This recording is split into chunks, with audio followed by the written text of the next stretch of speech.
percaya seperti pujian yang kami naikkan di hadapan-Mu yang kudus, bahwa Engkau Allah yang senantiasa bersama-sama dengan kami. Engkau Allah yang menjadi kekuatan di dalam batin dan jiwa kami. Dan Engkau Allah yang senantiasa bersama-sama memberikan kekuatan bersama kami, memberikan jawaban, memberikan pertolongan di dalam kehidupan kami. Biarpun sekeliling kami tidak dapat memberikan kepastian, tetapi Yesus yang telah lahir itu, yang telah menjadi bagian dalam hidup kami, akan menjadi penolong dalam setiap kehidupan ini. Amen. Terima kasih Bapa, kami sudah memuji Engkau, kami sudah menyembah nama-Mu yang kudus, dan kami percaya ketika penyembahan kami sungguh-sungguh lahir dari hati kami, dan Engkau Allah yang akan bertata di dalam setiap pujian itu. Amen. Dan siap terbentang tangan-Mu Tuhan untuk memberkati setiap kami yang ada saat ini. Terima kasih Tuhan. Terus Tuhan, kami percaya bahwa ketika kami mendengarkan kebenaran firman-Mu, ada satu kuasa oknum yang ingin mengintimidasi kami, kuasa-kuasa orang kuat, kuasa teritorial, kuasa-kuasa kegelapan setan iblis yang ingin mengalihkan hati setiap kami yang ada dalam ruangan ini. Kami bersatu hati sebagai orang percaya di dalam nama Yesus. Kami bawa kuasa. Kami persilakan Engkau Roh Kudus. Mari Tuhan Engkau berkarya, bekerja dalam setiap pribadi kami, sehingga ketika kami pulang dari tempat ini tidak sama ketika kami datang, tetapi kami membawa sukacita dan sorak-sorai daripada Tuhan. Tutup bungkus kami semua Tuhan, supaya kehidupan kami berkenan di hadapan-Mu. Dalam nama Yesus kami sudah berdoa dan siap mendengarkan kebenaran firman-Mu. Sama-sama kita katakan amin. Tuhan,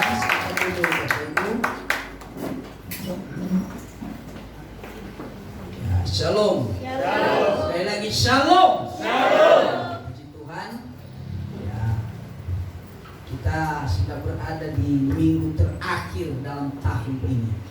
Ya, sadar tidak sadar ini minggu terakhir. Ya, minggu ke-52. Ya, kalau kita flashback, ya selama 1 tahun ini berapa kali kita bolos ya sama Tuhan selama 1 tahun ini ya. Jangan alasan pandemi, karena ibadah bersama Tuhan itu tidak kenal keadaan apapun. Amin. Karena ibadah yang sesungguhnya itu keintiman kita secara pribadi dengan Tuhan. Amin. Ya, saya Niel Zebua. Ya, ini berdiri di hadapan senior-senior saya ini mukjizat. Ya, ini Pak Gembala, Ibu WL ini senior saya. Ya, dari tempat dilahirkan dari Jakarta sana ya. Nah, kita bisa berkumpul di sini semua karena anugerah Tuhan. Amin. Ya, kebetulan hari ini juga Natal Nasional bersama-sama ya. Nah, jadi kita tetap bersyukur karena Tuhan ada bersama-sama dengan kita. Amin. Ya, tahun ini saya masih sendiri. Ya, tahun ini ya. Saya nggak tahu tahun besok. Ya, tahun ini saya masih sendiri, makanya saya hanya datang sendiri tadi ya. Nah, tadi besok saya nggak tahu ya, tapi biarlah jadi sesuai kehendak Tuhan. Amin. Puji Tuhan. Saya percaya semua manusia, apalagi kalau sudah di ujung tahun seperti ini, punya prioritas yang besar ke depan. Amin. Amin. Ya, baik kehidupan anak-anak, kehidupan keluarga, pingin keluarganya lebih bahagia lagi. Ya, tapi bukan lebih hancur lagi. Ya, amin. Amin. Ya, jadi Natal itu sesungguhnya itu bukan yang ada di Bethlehem sana dulu, tapi Natal sesungguhnya kita harus bisa hadirkan dalam keluarga kita. Amin. Ya, nah saya yakin itu semua bapak-bapak, ibu-ibu itu yang sudah punya keluarga ingin tahun depan keluarga saya kalau bisa lebih baik lagi. Amin. Ya, pasti curhatnya sama Bapak Gembala itu, Pak Gembala doakanlah Bapak Gembala ya, biar istri saya tidak cerewet lagi tahun depan Bapak Gembala ya. Nah, begitu juga istri juga Bapak Gembala doakanlah suami saya supaya tidak suka ke tempat-tempat ya kopi-kopi gitulah Bapak Gembala ya, supaya setiap saat adalah bersama-sama dengan kami ya. Nah, seorang yang sudah bekerja juga ingin ke depan tahun depan ini kalau bisa dipromosikan lebih hebat lagi sama Tuhan. Amin. Ya.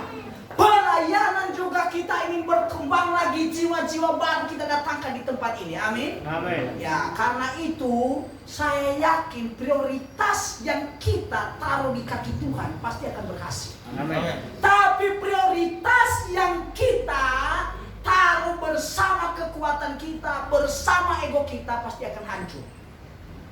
Ya, pasti akan hancur. Tapi kalau bersama dengan Tuhan pasti akan berhasil. Amin. Ya, kalau kita flashback bagaimana orang Israel itu luar biasa. Ya, ketika mereka mengandalkan Tuhan, maka mereka Tuhan buat berhasil. Ya, entah itu melewati padang gurun, entah itu melewati air, entah itu mengalami peperangan, Tuhan buat berhasil. Tapi di saat mereka sudah mulai melupakan Tuhan, apa yang terjadi? Kehancuran menghampiri mereka. Nah, tinggal kita pilih, Bapak Ibu, tahun depan kita mau libatkan Tuhan atau mau menunjukkan bahwa saya kuat. Ya, tema kita hari ini, ya, yang saya renungkan, saya nggak tahu apakah cocok di sini ya, tapi cocok buat saya sepertinya. Menjadikan Tuhan prioritas hidup. Amin. Ya, kita sudah tidak berbicara Natal. Natal itu sudah terjadi, Bapak Ibu. Amin. Amin. Ya, kemarin sudah merayakan Natal di tempat ini. Amin. Sudah ya, selamat Natal. Ya, hari ini tanggal 27 bukan 25 lagi ya. Nah, Natal tahun ini tuh berbeda dari yang lain. Ya, yang biasanya kita bisa bersuka cita bersama-sama, kita bisa menghadirkan mungkin sampai macet di jalan depan ini. Akibat pandemi ini, kita harus benar-benar mengalami yang namanya kesederhanaan. Kesederhanaan itu juga menjadi prioritas kita dalam mengiring Tuhan. Ya, mana ada orang yang mengiring Tuhan itu dengan gagah-gagahan. Coba bayangkan kalau gereja ini ya mencoba untuk gagah-gagahan, mencoba untuk kuat tanpa melibatkan Tuhan. Saya percaya tidak akan berjalan sampai saat ini. Tapi ketika kita melibatkan Tuhan, kita serahkan ke dalam tangan Tuhan, maka sampai saat ini bisa ada. Ya, Tuhan bisa cukupkan. Ya, bisa cukupkan. Begitu juga keluarga. Ya, mungkin hari-hari tiap hari yang kita lalui mungkin ya sudah diambang kehancuran. Tapi ketika kita libatkan Tuhan, Tuhan pulihkan lagi. Ya. Sebab itu untuk menghadapi tahun depan saya angkat tema menjadikan Tuhan prioritas hidup. Menjadikan Tuhan sebagai prioritas dalam keluarga, menjadikan Tuhan sebagai prioritas dalam pelayanan, menjadikan Tuhan sebagai prioritas di masa depan. Ya, baik untuk anak-anak, baik untuk yang jomblo juga ya. Jadikan Tuhan sebagai ya prioritas ya di tahun depan. Ya, semoga terkabul apa pergumulan selama ini ya. Ya, terkabul ya. Kalau jomblo langsung banyak suaranya ya. Ya, kalau dulu saya nggak berani ngomong-ngomong jomblo begitu ya, karena kita masuk bagian. Tapi karena tahun ini tahun bahagia ya, karena Natal sih sebenarnya. Ya. Amin. Jadi ada anugerah khusus. Ya, puji Tuhan. Ya, saya ingat Bapak Ibu, saya waktu pelayanan 5 tahun lalu ke Kalimantan, itu jemaat di sana itu kalau menyembah Tuhan itu luar biasa. Ya, luar biasa. Itu di pedalaman Bapak Ibu dengan alat musik ala kadarnya. Di sini luar biasa ya, lengkap. Tinggal kosong kayak pemain drum ya. Harus didoakan biar ada pemain drum. Amin. Ya, kalau malas dia dijamah sama Tuhan ya. Oke. Ya, di sana itu luar biasa Bapak Ibu. Udah sampai jam 10 kita masih ibadah. Ya, karena kita kunjungan waktu itu 5 tahun lalu. Ya, berarti 2015. WL-nya itu berapi-api Bapak Ibu. Ya, pemain musiknya juga tidak kalah berapi-api. Mereka sudah latihan Bapak Ibu 1 bulan karena kita datang dari Jakarta. Lalu kita mulai ibadah, singkatnya lah. Musiknya sudah mulai bagus, iringannya, melodinya, alunannya bagus kan. Hadirat Tuhan itu seolah-olah kita ada di surga. Ya, WL-nya mulai penyembahan. Sudah mulai masuk Bapak Ibu. Kalau masuk biasanya jarinya begini ya. Ini bukan politik. Jangan ya. Enggak.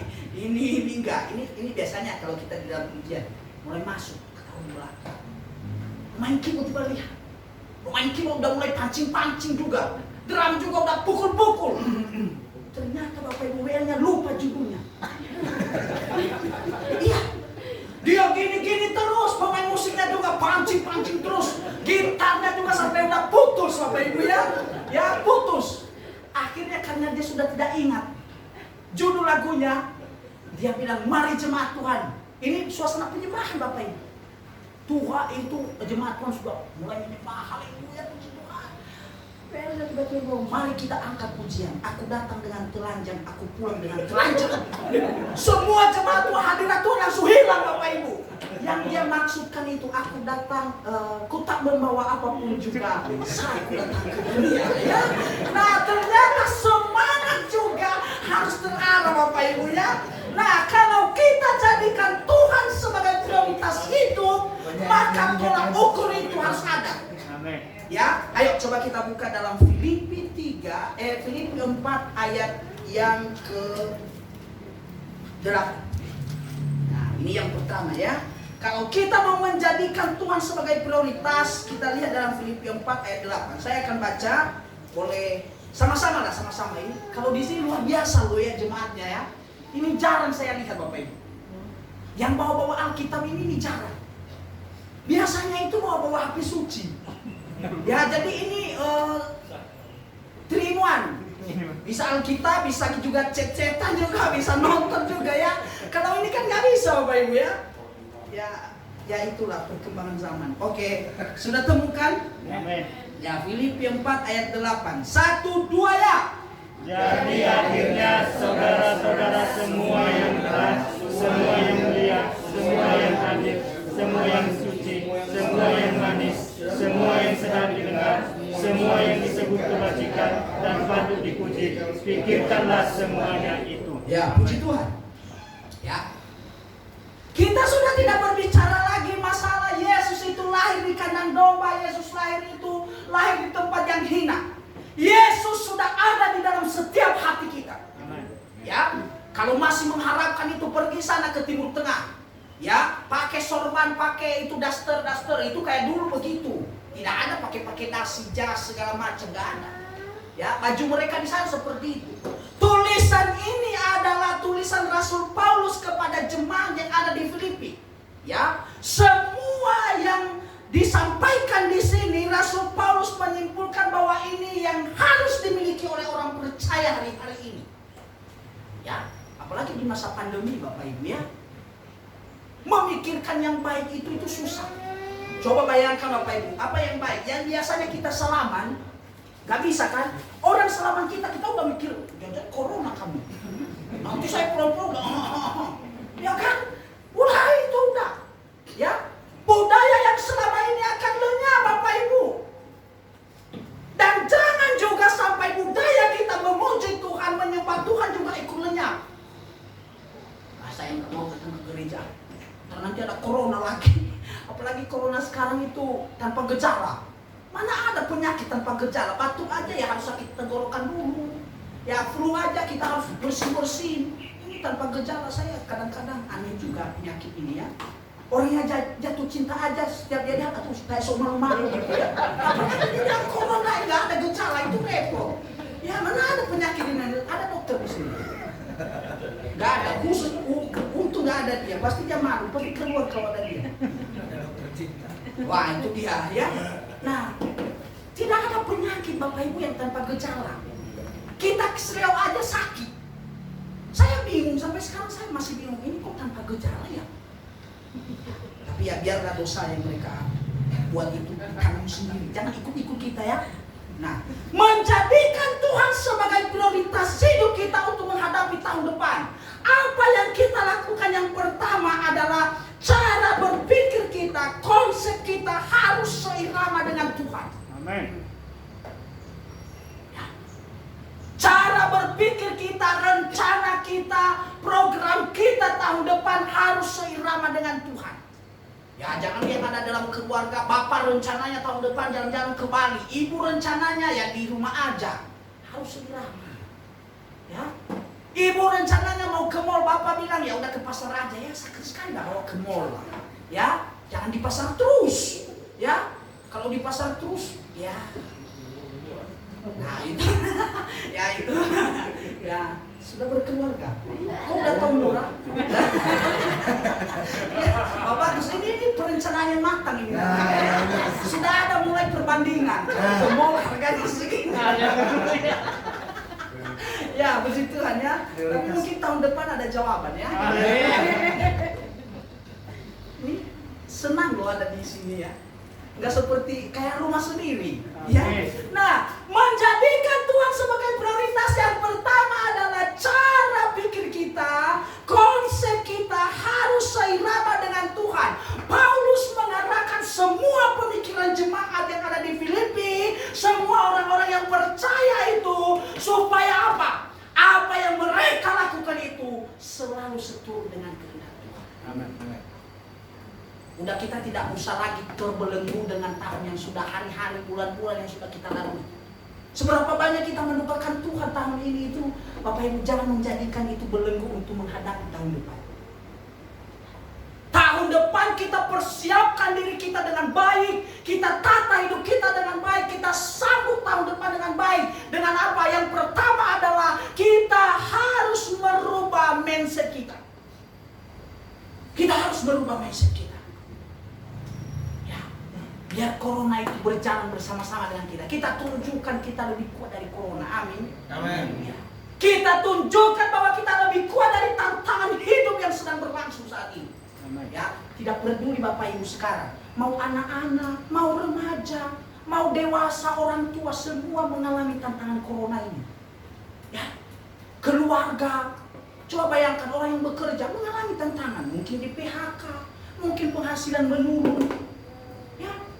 Coba bayangkan yang sedang kuliah, mau yang biasanya kuliahnya tatap muka, tiba-tiba sekarang online. Ya kalau dia biasanya malas kuliah, ya udah dia hidupin aja di situ tanpa ada apa gambarnya di situ, tidur lah dia. Iya, teriak-teriak aja dosennya. Iya, memang begitu Bapak Ibu. Biasanya aja bolos-bolos, apalagi sekarang. Iya, dia pinter-pinter. Ya. Nah, kita itu harus juga seirama dengan zaman yang sedang berkembang sekarang. Kita tidak bisa bilang berkata, saya berdiri aja di sini biarlah orang lain berjalan ke depan. Tidak bisa. Kalau kita tidak bisa mengikuti perkembangan zaman, maka kita akan ketinggalan Bapak Ibu. Coba bayangkan, pernah nggak zaman dulu, 1 tahun yang lalu, gereja kita di sini handphone udah terpampang seperti ini, live. Pernah? Belum orang kepikiran seperti itu Bapak Ibu. Tapi inilah zaman. Kita dalam pelayanan dalam gereja kita harus juga rubah mindset kita. Kita harus rubah konsep kita yang sudah kita anggap selama ini benar, yang sudah kita anggap ini sebagai suatu yang mutlak. Maka mulai saat ini kita harus merubahnya. Cara berpikir kita, konsep kita harus seirama dengan Tuhan. Amin. Ya. Segala keadaan, segala hari-hari itu semua ada dalam rencana Tuhan.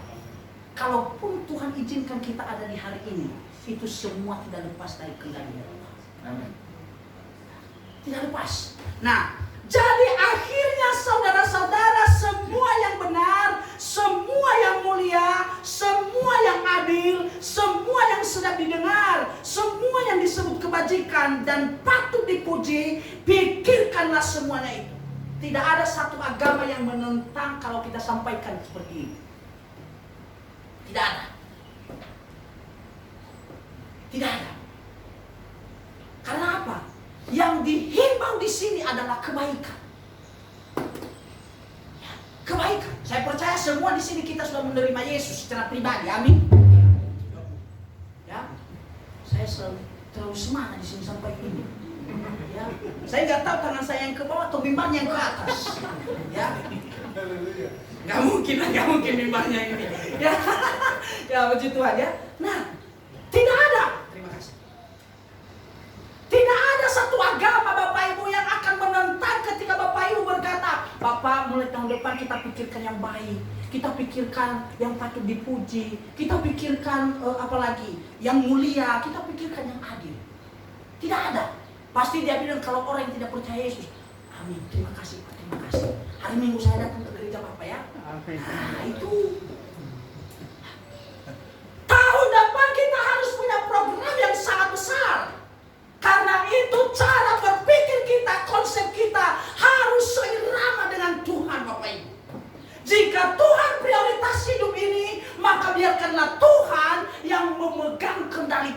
kita.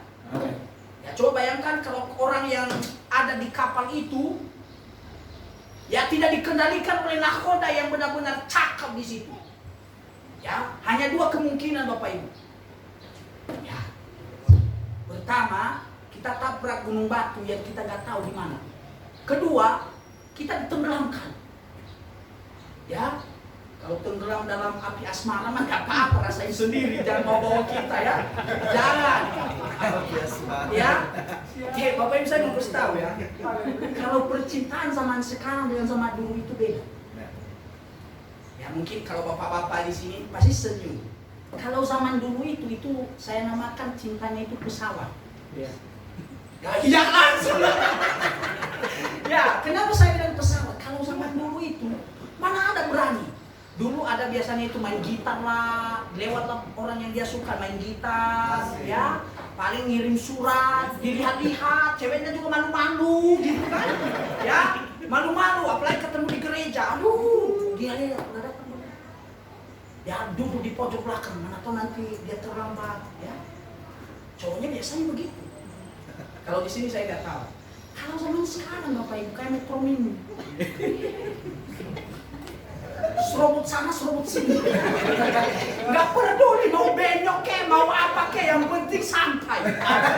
Ya. Nah, ini perjuangan. Saya takut sampai ada yang curhat setelah ini. Senang di sini ya Bapak Ibu ya. Banyak jemaatnya di sini yang pengen curhat sebenarnya. Ya semoga yang dikodein cepat peka ya. Kalau ada di sini. Ya. Oke. Yang pertama adalah cara pikir kita, konsep kita harus seirama dengan Tuhan. Di Nats ini ternyata sebagai murid Tuhan, kita memiliki standar dalam cara berpikir. Kita tidak sama dengan cara berpikir dunia ini yang tidak memiliki kepercayaan atau yang tidak mengenal Tuhan. Ya, konsep berpikir anak Tuhan itu harus selalu berpikir yang benar, positive thinking Bapak Ibu bahasa niasnya. Ya. Kenapa ketawa? Enggak bahasanya sih. Ya, diakan aja lah. Kan semua sekarang sekolah dari SD sampai SMA udah belajar bahasa Inggris kan? Ya, jadi itu udah bahasa kita. Ya, cuman dari sananya dulu. Ya.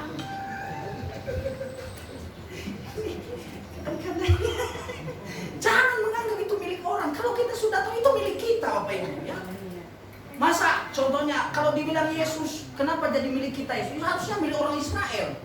Terus kenapa kita klaim milik kita sekarang? Ya, berarti bahasa Inggris itu milik orang Nias. Ini pemaksaan Bapak Ibu. Ya, ini kalau di dunia percintaan, cinta ditolak dukun bertindak. Ya, yang pertama adalah selalu berpikir benar. Sebagai yang sudah berumah tangga, berpikir benar tentang keluargamu, tentang istrimu, tentang anak-anakmu. Orang yang sebagai istri berpikir yang benar tentang suamimu. Jangan dikit-dikit baru pergi ke tetangga. Aduh, jangan-jangan dia itu lirik-lirik lagi istri tetangga. Ya, akhirnya kecewa terus, bapaknya jadi kecewa deh. Ya, yang repot siapa? Mamanya juga. Ya, nah, jangan, harus berpikir positif. Ya, sebagai orang yang percaya Yesus, milikilah ini, percaya dengan baik, positive thinking. Ya, orang yang bekerja di kantor jangan memiliki pemikiran sebagai budak, sehingga kita tidak memiliki kita tidak merasa memiliki tempat di mana kita bekerja. Kalau kita memiliki mindset seperti itu, cepat atau lambat kita akan tersingkirkan. Tapi di saat kita bekerja di suatu tempat, Tuhan percayakan kita, maka jadilah sebagai pemilik di situ, walaupun bawahan. Ya, walaupun bawahan. Ya, sebagai anak muda, ya, miliki hidup yang selalu benar, baik di hadapan manusia maupun di hadapan Tuhan. Itu konsep kehidupan sebagai orang percaya. Yang kedua di sini, kita harus berpikir hal-hal yang mulia. Yang mulia itu tidak ada yang bertentangan Bapak Ibu. Memikirkan yang baik buat orang lain itu ada nggak yang orang yang tidak mau? Ya contohnya ini, pemain musik bilang sama Pak Gembala tahun depan saya mau sumbangkan motor di sini. Contoh ini contoh, ya contoh. Ada gereja di sini bilang nggak, oh nggak, mohon maaf kita nggak terima motor, kita terimanya mobil. Saya yakin enggak, ya enggak. Karena itu miliki pikiran-pikiran yang mulia, pikirkan yang baik demi kebaikan bersama, kebaikan diri sendiri, kebaikan bangsa ini. Yang ketiga konsepnya adalah selalu berpikir adil. Jangan selalu merasa dizolimi Bapak Ibu. Bapak Ibu saya mau kasih tahu ya. Mungkin laki-laki akan setuju dengan pendapat saya, ibu pasti atau perempuan tidak setuju dengan itu. Perempuan itu selalu merasa itu dikorbankan. Benar nggak? Benar. Laki-laki itu hanya berpikir logika katanya. Perempuan itu pakai perasaan. Benar nggak perempuan sering berkata begitu? Itu, maaf ya saya bilang dari tempat ini, itu kemunafikan. Karena Tuhan menciptakan laki-laki dan perempuan, dia kasih perasaan dan dia kasih juga pikiran. Kalau perempuan tidak punya pikiran, maka dia suka sama orang yang gila.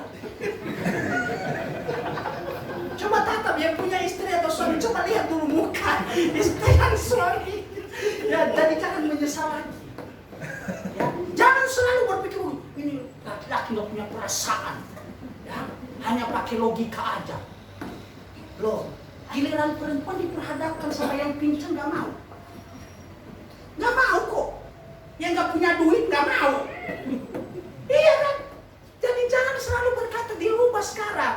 Nggak perempuan dan laki-laki punya perasaan. Emang laki-laki itu nggak punya perasaan gitu? Hello. Terzolimi laki-laki ini. Udah sangat. Coba lihat ya di Taman Eden. Yang disalahkan siapa? Laki-laki kan? Laki-laki. Mungkin Hawa berkata, Tuhan, Adam itu nggak punya perasaan loh Tuhan, nggak mau. Ya, dia nggak memikirkan saya. Itu aneh juga ya. Ini memang makhluk ciptaan Tuhan ini unik. Ya kreatif juga. Ya, jangan. Laki-laki dan perempuan punya perasaan, punya pikiran. Ya, coba punya pikiran. Coba kalau contohnya, kalau laki-laki hanya punya logika aja, dia nggak punya perasaan. Ngapain dia setiap hari kerja pagi, pulang malam hanya mencari serungkan berlian? Wow. Buat apa? Menghidupi anak dan istrinya. Ya kayak lagu Wali, pergi pagi pulang pagi. Ya kan? Ya, itu karena dia sayang. Coba bayangkan, karena dia saking sayang, dia lindungi keluarganya dari ancaman apapun. Ada orang yang melirik, dia sudah ada di depan. Ini badan. Ya ini badan lah. Ya ini badan. Ya. Tahun depan akan menjadi tantangan yang besar kalau konsep kita, cara berpikir kita tidak dirubah. Tantangan yang besar, Bapak. Jadi momen hari ini mungkin kita diingatkan kembali, mungkin kita dipertajam lagi untuk tahun depan kita harus merubah cara berpikir kita harus merubah konsep kita, harus seirama dengan Tuhan. Jangan lagi dengan gagah-gagahan, saya akan bisa hadapi seperti tahun yang sudah lewat ini, saya bisa hadapi. Makanya Bapak Ibu kalau soal masker ini, maaf, ini saya banyak studi banding tersendiri. Ini tidak boleh diikuti. Masker itu Bapak Ibu tidak harus ada di Indonesia. Sebelum ada corona ini sudah ada corona yang lebih berbahaya. Pertama, corona yang lebih berbahaya itu pikiran kita. Karena itu kasih masker firman Tuhan dalam pikiranmu, hatimu, telingamu, matamu, baru di mulut. Kalau semua udah dikasih masker itu tuh yang menutup pikiran yang buruk, menutup penglihatan yang buruk, menutup pendengaran yang buruk, menutup hati yang buruk, masker. Mau masker apa? Ya bukan bengkoang ya. Itu buat supaya lebih putih. Ya. Jangan tahun lalu putih, sekarang nanti tahun depan jadi kotor. Jangan ya. Nah, yang harus kita lakukan adalah yang pertama, cara berpikir kita, konsep kita harus seirama dengan Tuhan. Paulus ini mengungkapkan dengan baik, dengan tegas apa konsep-konsep yang harus kita lakukan. Dan ini realistis untuk kita lakukan. Ya, standar ini adalah yang harus menjadi tolak ukur kita. Ya, baik ya dalam berpikir, baik dalam berkomunikasi, baik dalam mengemban tugas, baik dalam menilai orang, baik dalam mengerjakan sesuatu. Ya, akan tetapi saat cara dan konsep kita berbeda dari Tuhan, dari perintah Tuhan, maka di saat yang sama Tuhan akan berpangku tangan terhadap kita. Coba bayangkan Bapak Ibu, berapa banyak pemimpin-pemimpin dalam Alkitab ini ketika mulai meninggalkan Tuhan. Apa yang terjadi? Tuhan tidak akan melihat lagi. Dia berpangku tangan, saya mau lihat sampai seberapa jauh kekuatannya. Karena itu, mari Bapak Ibu kita prioritaskan Tuhan itu dahulu. Amin. Ya. Ingat, jangan pernah mengambil posisi Tuhan dalam kehidupan ini. Jangan. Dan jangan juga jadikan Tuhan sebagai alternatif dalam kehidupan ini. Jangan. Tuhan itu prioritas utama di dalam kehidupan kita. Ya, ada anak SD. Ya, ditanya sama guru agama, Tuhan nomor berapa? Kalau di sini saya mau tanya dulu. Di sini, maaf ya, kita bukan ini. Di sini Tuhan nomor berapa dalam hidup kita? Masih mending ya. Harusnya Tuhan itu tidak bisa dinomorkan dalam hidup ini karena Dia yang berkuasa. Tapi anak SD ini guru agama tanya, anak, Tuhan itu nomor berapa? Anaknya pintar. Dia bilang Tuhan itu nomor 6. Guru agamanya heran. Selama 6 tahun saya sudah mengajar, ternyata Tuhan nomor 6 dalam hidup ini anak. Ini dari mana lagi doktrin ini? Apa dari gereja? Apa dari orang tua? Guru agamanya penasaran. Terus 1-5 apa? 1-5 Bapak Guru, Pancasila. Salah nggak Bapak Ibu? Ternyata anak ini nasionalisme. Ya, nah dalam hidup ini jangan sampai kita memutarbalikkan tempat Tuhan dalam hidup kita. Kalau Dia sebagai prioritas utama, maka kita prioritaskan Dia sebagai satu-satunya yang utama dalam hidup. Istri utama juga, utama. Tapi Tuhan jangan sampai dijadikan nomor 6. Ya, uang penting, tapi Tuhan jangan sampai ya ditempatkan di tempat lain. Tuhan satu-satu. Jangan tempatkan Tuhan di tempat lain. Yang kedua, jika Tuhan prioritas hidup kita, yang kedua adalah, ya coba kita lihat dalam Yeremia 5 ayat 1. Kenapa kita bisa jadikan Tuhan sebagai prioritas dalam hidup ini?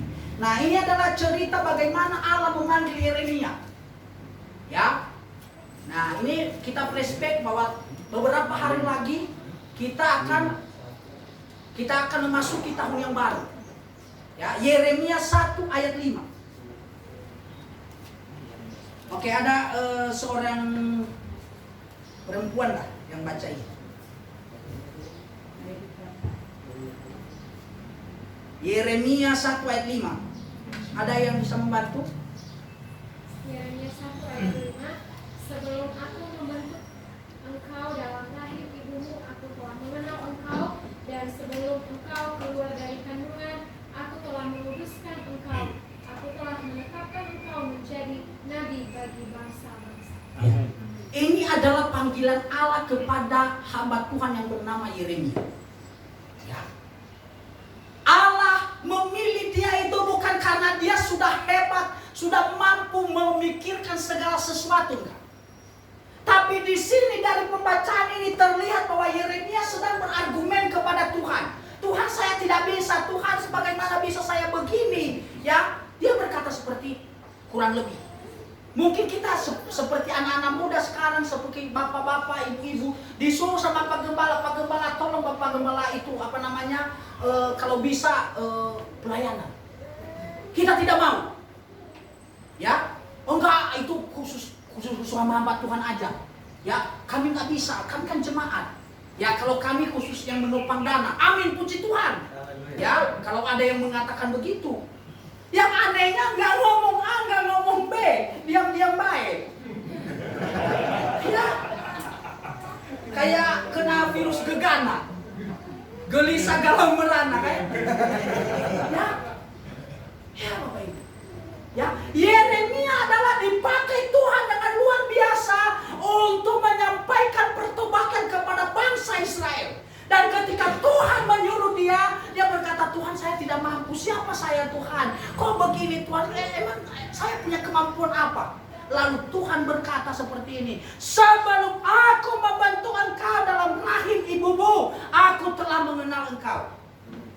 Jadi kalau Tuhan mau berkata kepada kita secara pribadi hari ini, sebelum kita keluar dari rahim bukan bapak, mana mungkin bapak, ya, bukan dari rahim ibu, Tuhan sudah mengenal kita. Akan jadi apa ke depan Tuhan sudah tahu. Tuhan sudah tahu. Jadi jangan memberontak kepada Tuhan.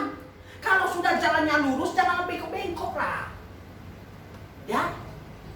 Nah, yang lucunya sekarang, orang bengkok ke jalan lurus. Orang yang sudah di jalan lurus, enggak mampir dulu. Ya mampir dulu sebentar ya, sebentar. Katanya sebentar. Akhirnya udah 20 tahun hidup dalam dosa, hidup yang meninggalkan pelayanan. Ya begitu. Ya sebentar. Jadi jangan coba-coba kalau sudah di jalan lurus, lurus aja Bapak Ibu. Lurus aja, jangan bengkok-bengkok. Jangan setiap persimpangan ada, itu filosofi anak muda. Ya, di Simpang Curug ada, di Simpang Parung lagi ada, Lebak Wangi ada, di mana lagi, Bogor ada. Kalau pos PI sih nggak apa-apa. Ya ini GPP apa ini? GPP Kabar Baik makin besar, pos PI-nya banyak. Tapi kalau pos PI lain kan repot. Ya, yang dicari nanti gembalanya, ini jemaat dong, ini jemaat, tanggung jawab. Ya repot kan, jemaatnya gembala nggak dapat untung juga ya. Kalau keuntungan bersama mah nggak apa-apa. Ya ini keuntungan pribadi gembala yang di itu ya. Nggak ada ya. Tiba-tiba orang tua telepon, Pak Gembala, gimana ini Pak Gembala, saya udah pusing Pak Gembala, ini di kantor polisi.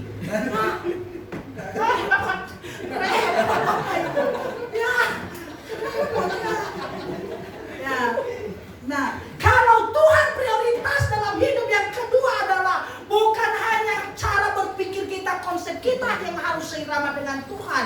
Yang kedua adalah harus menyadari diri di hadapan Tuhan. Amin. Orang yang dipakai Tuhan dari Kejadian sampai Maleakhi ini orang-orang yang rendah hati Bapak Ibu. Yang tinggi hati itu bangsanya. Ya. Makanya coba lihat pendeta-pendeta atau gembala itu Bapak. Biarpun dia udah jengkel lihat jemaatnya, tetap dia bilang, halo. Serius. Biarpun jalan jemaatnya bikin dosa, udah gini-gini lah. Itu kan bikin dosa. Tetap aja gembalanya. Salam. Apalagi kalau ada jam baru kan atau cincin baru, udah gini-gini lah. Gembalanya jamnya dari tahun lalu, 2 tahun lalu, 3 tahun lalu masih sama. Ini jemaat tiap minggu ganti. Tas lagi, udah gini-gini kan. Tetap aja jemaatnya. Apa gembalanya atau ibu gembala? Shalom. Nggak ada di sini. Gak ada di sini. Ini semua jemaah-jemaah yang baik. Amin. Tapi nggak ada yang ngaku ya. Bertobat ya, bertobat ya. Ya, diperhatikan juga gembalanya lah, kasihan.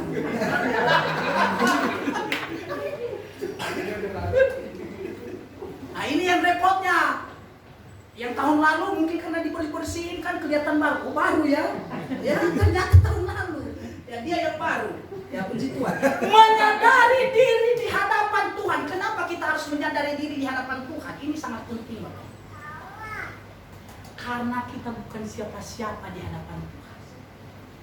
Kalau kita flashback kembali, kita berpikir ulang bahwa kita ini orang yang tidak layak menerima kehadiran bayi Natal itu. Tidak layak. Ada yang layak di sini? Harusnya kita harus binasa di dalam perapian yang menyala-nyala itu, di api-api yang kekal itu. Tidak ada satupun yang lolos, Bapak Ibu. Karena itu kita harus menyadari diri di hadapan Tuhan. Ketika Tuhan mempercayakan kita sebagai worship leader, sebagai yang menyampaikan firman Tuhan, pemain musik, ya apalagi yang menjadi sponsor, ya penerima tamu yang membersihkan tempat ini, harus menyadari betul bahwa saya melakukan ini buat Tuhan. Amin. Dengan apa kita balas kebaikan Tuhan dalam hidup ini? Dengan harta? Tuhan gak butuh harta. Yang butuh harta itu dukungan Bapak Ibu untuk tempat pelayanan tempat ini. Harus, jangan bilang kita berdoa aja. Nggak mungkin Tuhan taruh di sini satu karung langsung. Kalau Tuhan sudah gerakan hati Bapak Ibu, jangan ditahan-tahan. Ini yang repotnya. Tuhan sudah gerakin, dan nanti aja dulu. Gereja masih baik-baik saja. Giliran gereja sudah butuh, udah habis. Repot. Iya kan? Repot. Ya. Iya. Ya ini ketawa tapi sederhana Bapak Ibu ya. Ini menusuk sampai ke tulang-tulang. Kita kan pernah, mungkin hanya saya kan yang pernah mengalami begitu. Ya, niatnya kan mau kasih perpuluhan. Ya kan? Niatnya, karena baru dapat kerja. Oh, kalau gaji waktu itu belum UMR Bapak Ibu ya, belum. Pokoknya di bawah UMR. Nanti udah tahu lah perpuluhannya. Udah nanti aja dulu. Nanti kita rapel bulan depan. Dan ternyata waktu bulan depan ada sesuatu yang mendesak. Kalau kita pinjam dulu. Ya pinjam. Ya ada juga pinjam sama Tuhan ya. Ya pinjam. Akhirnya Bapak Ibu berjalan lupa terus yang dipinjam tadi. Nah jangan sampai terjadi. Ya.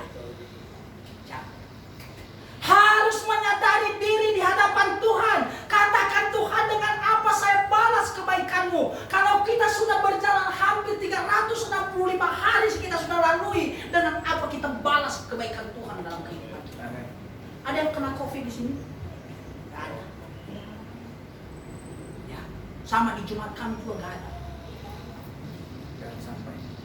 Kita tidak ada, jangan bilang jangan sampai lagi, tidak akan. Yang penting jangan ke rumah sakit atau ke puskesmas.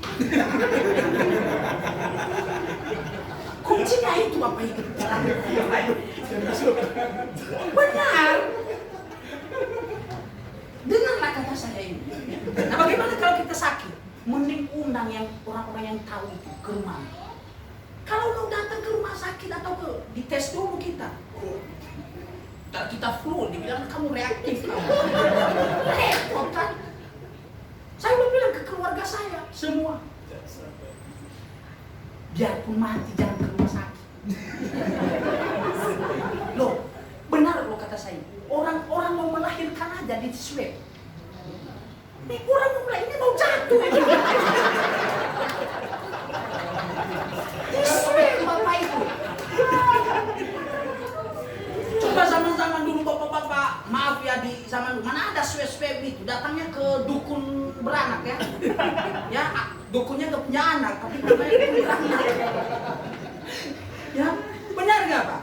Ya atau bidan-bidan, namanya kalau di kampung mantri. nanti. Sekarang baru datang. Ini udah mau jatuh dan udah ini maaf. Airnya udah mulai datang dulu ke swab dulu, di tes dulu. Ini corona atau konyol. Makanya waktu itu saya pernah awal-awal kan pandemi dibilang bayi baru lahir itu udah COVID positif. Repot, masa orang baru keluar udah positif, dia nggak tahu apa bersentuhan dengan siapa, berarti dokternya yang harusnya benar nggak? Logikanya begini, yang megang dia kan dokter kan, berarti dokter yang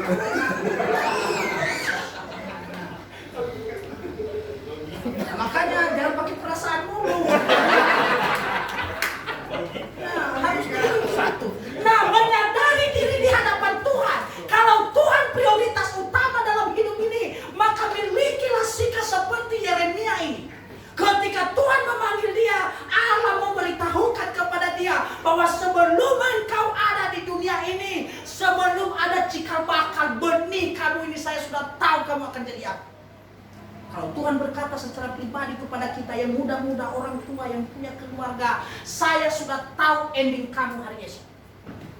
Tahun depan Tuhan akan janjikan hal-hal yang besar jika kita menyadari diri di hadapan Tuhan. Amin. Jadi itu bukan hanya berpikir aja yang di rumah Bapak Ibu, harus juga menyadari bahwa kehadiran kita ini hanya kemurahan Tuhan. Berapa banyak orang yang ada di Wisma Atlet itu di Kebayoran sana? Berapa banyak? Tapi sampai detik ini Tuhan masih menghalau itu datang kepada kita. Keluarga kita sehat, anak-anak kita sehat. Saya itu Bapak Ibu guru anak-anak kebutuhan khusus. Tahu kalau udah dibilang kebutuhan khusus berarti ini khusus ini. Ya, bukan anak-anak yang normal. Kalau yang normal biasa-biasa saja. Anak-anak kebutuhan khusus. Saya pernah juga memberontak sama Tuhan. Kok kita jurusan agama masuknya ke anak-anak kebutuhan khusus? Baru lihat udah lompat sana, lompat sini. Ya kan? Teriak sana, teriak sini. Tapi puji Tuhan. Ya.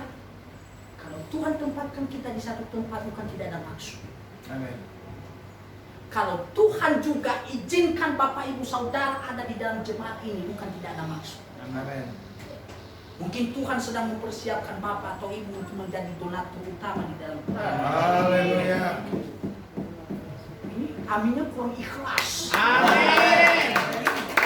Kalau udah giliran masalah hepeng ini aminnya itu berat. Tapi coba dibilang ini dibagi kupon. Wow. Dalam Ibu ya, puji Tuhan ya. Nah, kenapa Tuhan ini menyampaikan kepada Yeremia, mengingatkan Yeremia? Ini adalah supaya Yeremia bertindak hati-hati dalam pelayanan yang Tuhan percayakan. Ya, bahwa Yeremia harus menyadari bahwa hanya karena kemurahan Tuhan, hanya karena kebaikan Tuhan, dia bisa ada sampai saat ini. Makanya Tuhan mengingatkan dia, sebelum aku membentuk engkau dalam rahim ibumu, aku telah mengenal engkau. Dan sebelum engkau keluar dari kandungan, aku telah menguduskan engkau. Aku telah menetapkan engkau menjadi nabi bagi bangsa. Kalau kita rubah nama kita pribadi, keluarga kita pribadi bisa. Ya, sebelum Tuhan membentuk Bapak Gembala dalam rahim ibunya, Tuhan telah mengenal Bapak Gembala. Ya, dan sebelum Bapak Gembala keluar dari kandungan, Allah telah menguduskan Bapak Gembala. Ya, Allah telah menetapkan Bapak Gembala menjadi gembala di GPP Berkat. Oh, kabar baik ya. Oh, saya bilang berkat ya, berarti mungkin ini akan ada berkat besar. Amin.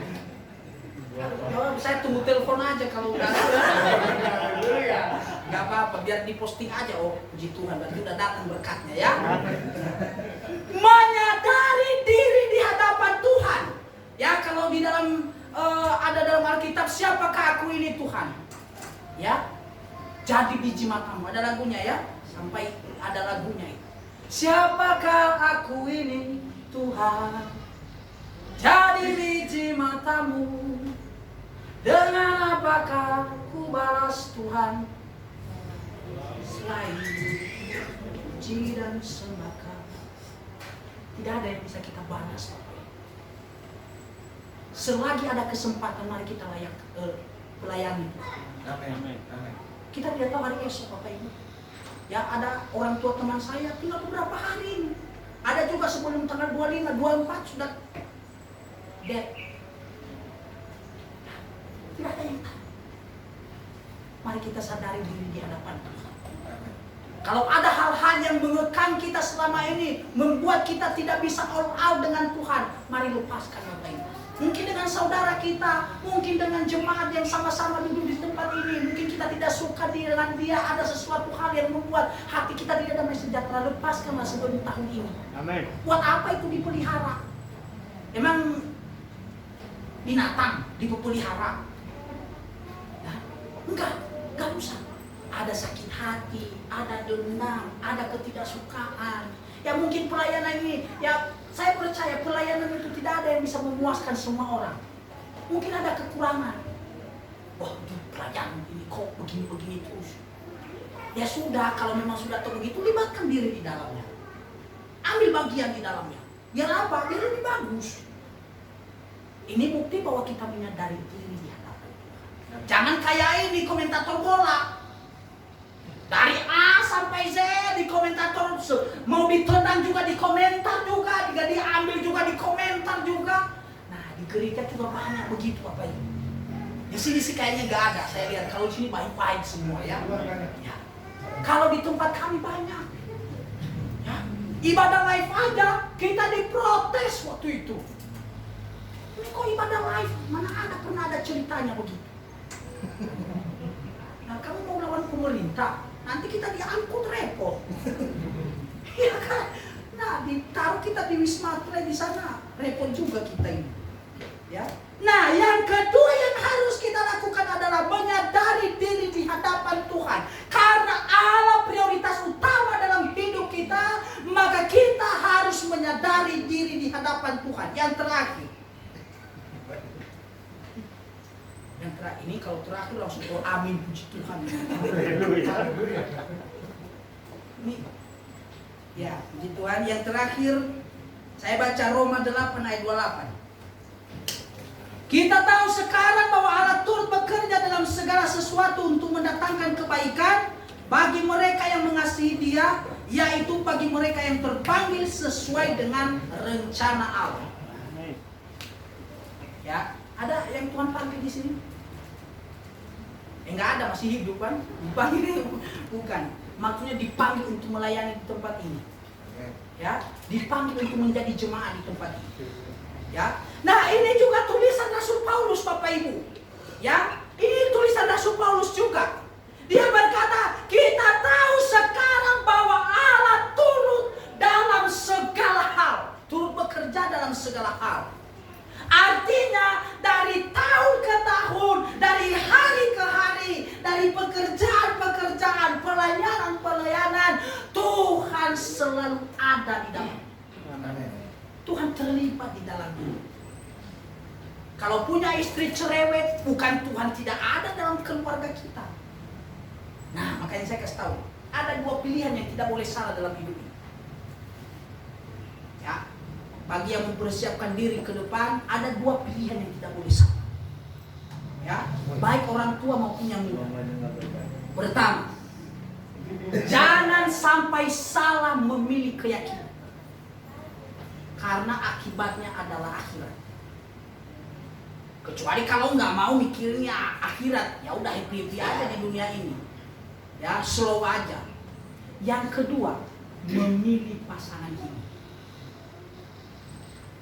Kalau sampai salah memilih pasangan hidup, penderitaannya seumur hidup Bapak. Kalau punya istri yang cerewet, maka minta Tuhan supaya kasih hati yang bersabar sampai mau menjemput. Karena dalam Kristen istri itu bukan kayak HP, tukang tambah. Kalau 1 bulan dilihat, saya ini cerewet ini udah tukar dulu. Enggak. Bukan barang Bapak. Itu bukti bahwa semua kita di hadapan Tuhan itu berharga. Amin. Ya. Baik laki-laki maupun perempuan itu berharga. Nah, jadi baik perempuan maupun laki-laki jangan sampai salah memilih pasangan hidup. Resikonya seumur hidup. Seumur hidup, bro. Punya suami yang pakai tangan, maka Anda menderita sampai seumur hidup. Nah, makanya milikilah suami yang sudah hidup di dalam Tuhan. Amin. Jangan setengah di dalam Tuhan, setengah juga di luar Tuhan. Ya. Jadi kalau di dalam gereja, wah shalom, haleluya, puji Tuhan. Keluar itu pintu gereja. Keluar semua yang ada di Ragunan. Cepat sih, lelet banget sih ini. Kamu ini bagaimana? Jangan. Milikilah suami yang benar-benar full ada di dalam Tuhan. Full ada di dalam. Karena itu yang ketiga adalah yang harus kita lakukan ketika Tuhan menjadi prioritas. Percaya akan rencana Tuhan. Pertama, cara berpikir kita harus kita seirama dengan Tuhan. Yang kedua, harus menyadari diri di hadapan Tuhan. Dan yang ketiga adalah percaya akan rencana Tuhan. Tidak ada rencana kecelakaan yang Tuhan siapkan bagi kita, kata Alkitab. Amin. Tetapi Allah mempersiapkan kepada kita rencana damai sejahtera, rencana kebaikan, rencana yang membawa sukacita. Amin. Entah itu dalam keluarga, entah itu dalam pergaulan, entah itu dalam pelayanan. Tuhan tidak pernah merencanakan kita untuk didorong ke dalam jurang. Bukan. Tapi Tuhan merencanakan yang baik kepada kita. Bagaimana kita melihat itu baik? Ya harus seirama dengan firman Tuhan. Jangan merasa baik. Nah coba bayangkan, kayak orang-orang korupsi itu baik nggak menurut mereka? Baik. Tapi menurut firman Tuhan, nggak baik. Jadi tolak ukur dalam hidup orang percaya itu ini. Amin. Makanya jangan suka bawa-bawa ini. Ini bukan tolak ukur kita. Kalau ke gereja bawa, ya kan? Amin. Iya, makanya coba Bapak Ibu ya, kalau seandainya mall, saya pencet. Gak apa-apa, gede suara saya. Nah, coba bayangkan Bapak Ibu, kalau seandainya kita ke mall, bawa ini, kelihatan. Ya, kita ke mall, kita bawa ini. Kelihatan gak Bapak Ibu kita orang percaya?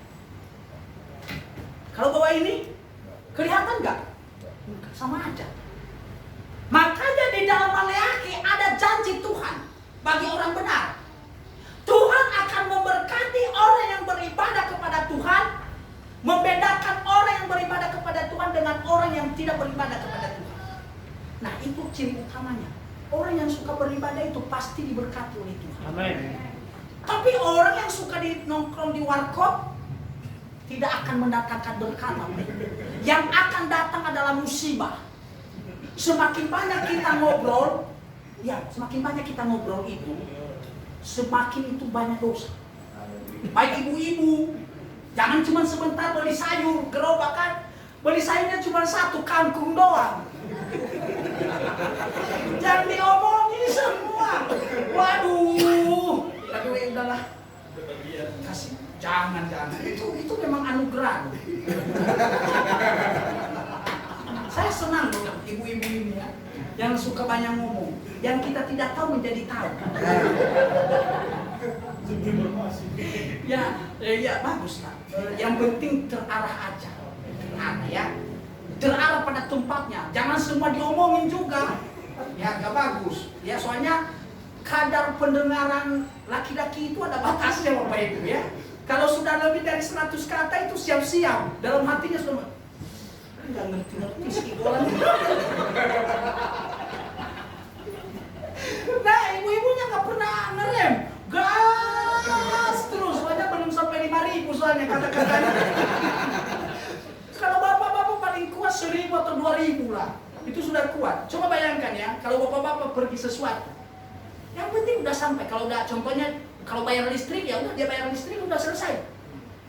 Kalau ibu-ibu enggak. Dia bayar listrik, dia udah bayar listrik, dia keliling dulu. Kalau di Alfamart dia keliling dulu, dia lihat. Ya lihat. Terakhirnya apa? Cuma bayar listrik. Iya kan? Kalau di mall, ini perhatikan ini yang mudah-mudahan saya perhatikan. Kalau saya pergi ke mall atau ke pasar, udah dibongkar bangkir semua itu jualan itu. Taunya kan nggak sesuai dengan tawaran. Sebentar dulu saya mau keliling. Sebentar nggak balik-balik. Kasihan dong yang dagangnya ya, dia lipat lagi. Ya.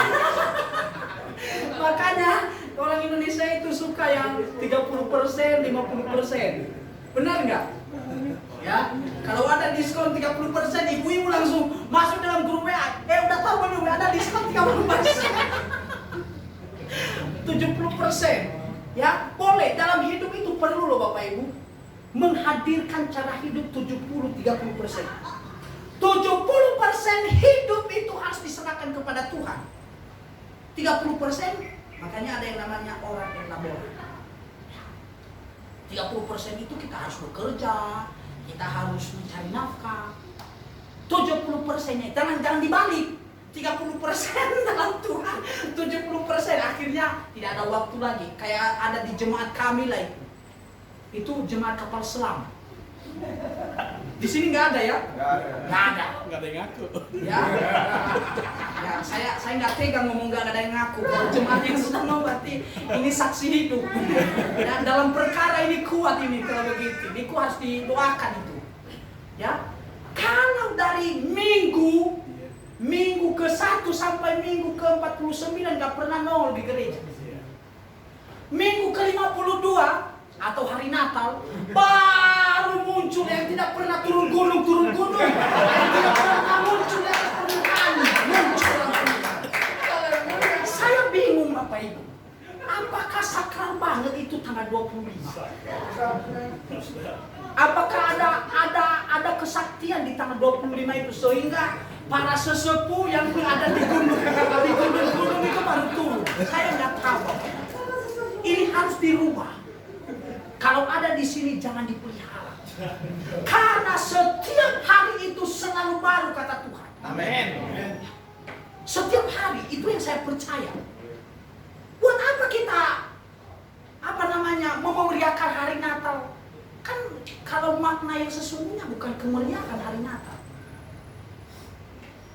Kalau kita flashback dalam Alkitab, itu hidup dalam kesederhanaan. Orang yang lihat aja nggak ada,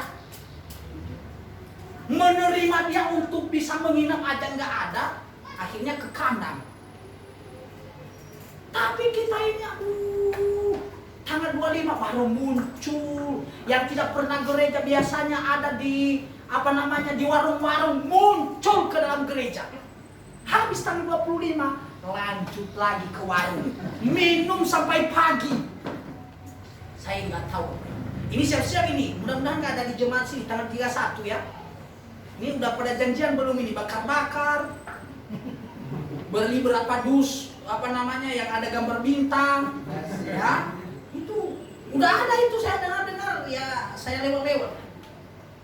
Nanti gabung ya, saya gabung juga percuma nggak saya minum juga. Saya paling minum aqua, kan rugi saya juga datang ke situ juga. Rokok udah banyak, ya saya yang sesak, yang nggak ada corona jadi yang kena corona saya. Kan corona itu kan nggak boleh batuk-batuk kan, makanya kalau batuk sekarang kita malu loh Bapak Ibu. Kalau bisa disembunyikan bagus-bagus, jangan sampai kelihatan. Kalau bisa batuknya itu harus sopan. Kalau dulu enggak, itu sampai dari kerak-keraknya dari dalam keluar. Iya, sekarang hati-hati Bapak Ibu. Kalau ada petugas yang udah ada putih-putih APD itu diangkut kamu kalau waktu-waktu. Ya hati-hati. Ya, kalau sekarang ini harus, ya memang bagus juga untuk orang Indonesia ini untuk hidup disiplin juga. Kalau dulu sembarangan aja kita, biarpun ada orang lewat kita ludahin aja di situ. Iya, itu di kampung kami, di sini nggak ada ya. Iya, diludahin aja di situ. Masih kelihatan, aduh itu jorok ya. Sekarang tertata, sekarang nggak sembarangan meludah. Ntar nanti dicek, ada reaktif, diangkut lu. Hati-hati, ya hati-hati. Kalau dulu kita bersalaman segala macam, nggak bisa lagi sekarang. Ada petugasnya dia, jaga jarak, jaga jarak, jaga jarak. Mudah-mudahan Bapak Ibu yang sudah punya istri suami tidak jaga jarak juga di rumah ya, repot juga, ya jangan. Yang ketiga hal ini yang harus kita lakukan untuk menyongsong tahun depan. Kalau kita menjadikan Tuhan sebagai prioritas utama di dalam kehidupan ini, maka yang pertama yang harus kita lakukan adalah cara berpikir dan konsep kita harus seirama dengan Tuhan. Yang kedua, harus menyadari diri di hadapan Tuhan. Dan yang ketiga adalah harus percaya akan kuasa Tuhan. Ya, harus percaya. Tiga hal ini menjadi kunci kepada kita untuk menghadapi tahun depan yang kita tidak tahu seperti apa. Ada yang sudah tahu? Ya, menurut menurut ahli-ahli ekonomi sih katanya tahun depan ini masa-masa tersulit. Ya, bukan aku nih. Tapi orang yang ada di dalam Tuhan tidak peduli kita mau sulit mau sulit ke mau bahagia tetap sama. Amin. Bukan hari ini doang kita mengalami hari-hari sulit. Apalagi kalau hamba Tuhan sama aja. Jadi kalau hamba Tuhan itu pendeta-pendeta itu sudah biasa hari-hari sulit seperti ini Bapak Ibu. Puasa 1 hari 2 hari udah biasa. Jadi nggak begitu kaget kita. Ya. Nah yang sudah biasa itu yang omsetnya kalau setiap hari contohnya minimal 5 juta setiap hari tiba-tiba turun tinggal 500.000. Itu terasa Bapak Ibu, terasa sampai tulang-tulang. Ya, nah, terasa. Jadi 3 hal ini harus percaya akan rencana Tuhan. Ya, ketika kita menjadikan Yesus sebagai prioritas dalam hidup kita, maka harus percaya akan rencana Tuhan dalam hidup kita. Tuhan merencanakan bukan hal buruk, Tuhan merencanakan semua yang baik kepada kita. Makanya dalam Filipi tadi, pikirkan yang baik, pikirkan yang patut dipuji, pikirkan yang mulia. Ya, semua itu akan disediakan Allah bagi kita. Karena apa? Tuhan sudah tahu sebelum kita keluar dari kandungan, sebelum Allah membentuk kita, Dia sudah tahu seperti apa masa depan kita.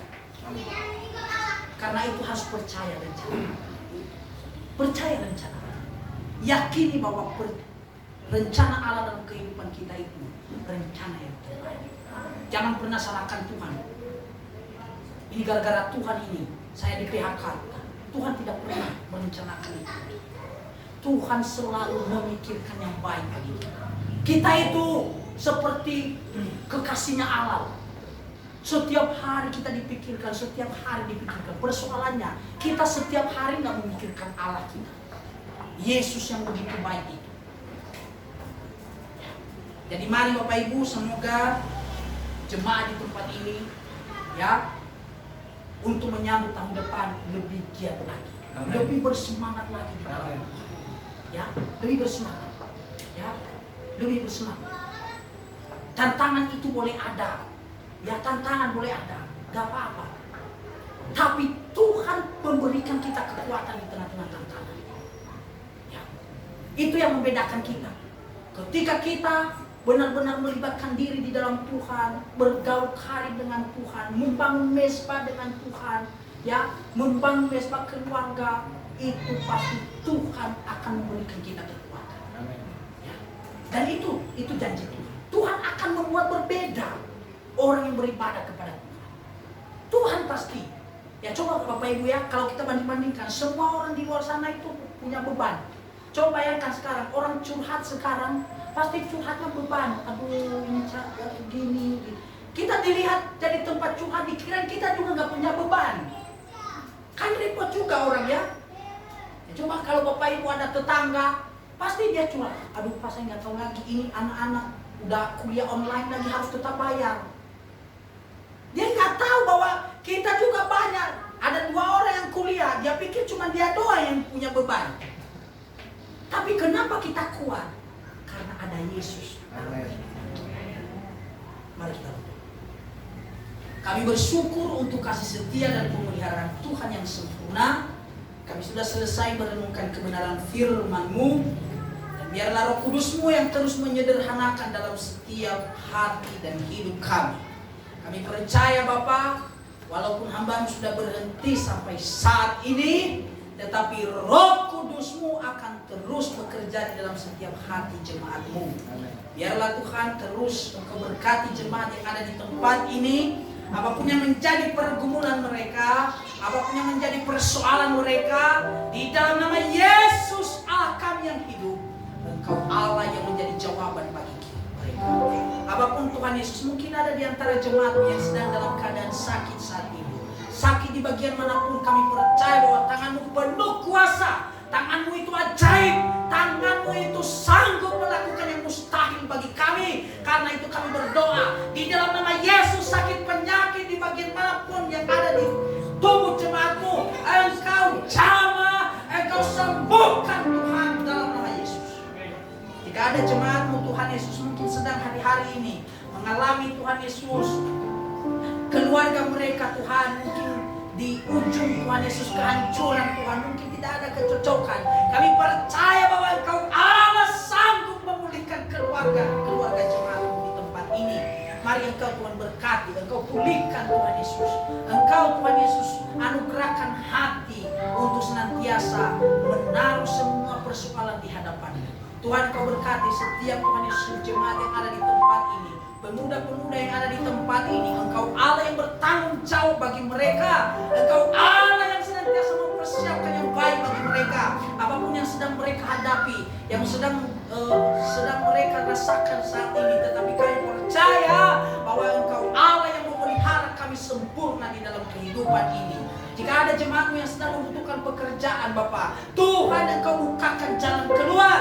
Engkau bukakan pintu bagi mereka di dalam nama Yesus. Karena kami percaya Engkau bukan hanya datang kepada kami, tetapi Engkau juga Allah yang senantiasa bersama-sama membuka jalan pertolongan bagi setiap kami yang membutuhkan. Terima kasih Tuhan, hamba berdoa untuk hamba-Mu yang ada di tempat ini, yang Tuhan percayakan di tempat ini, di dalam nama Yesus. Tuhan Engkau berkati hamba-Mu, Engkau pakai lebih luar biasa lagi, Engkau kuatkan dia, berkati pelayanannya Tuhan, berkati keluarga istri yang mendampingi Tuhan, Engkau berkati, berikan kekuatan, berikan kesehatan di dalam nama Yesus.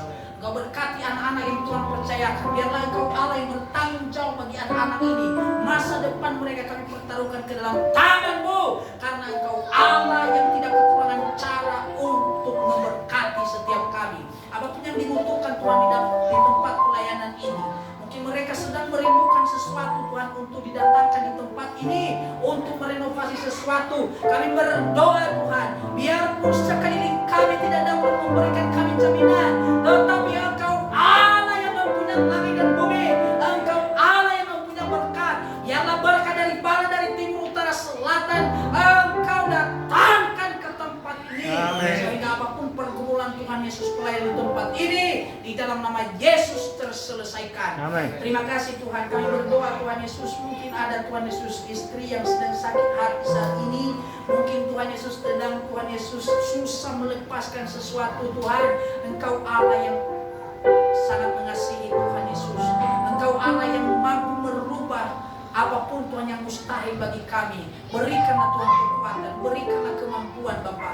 Biarlah pengampunan itu yang sudah kami terima boleh kami implementasikan kepada orang-orang yang ada di sekitar kami. Terima kasih Tuhan, terpujilah nama-Mu. Lingkungan ini kami berdoa, di dalam nama Yesus Engkau lawar daerah ini, Engkau jamah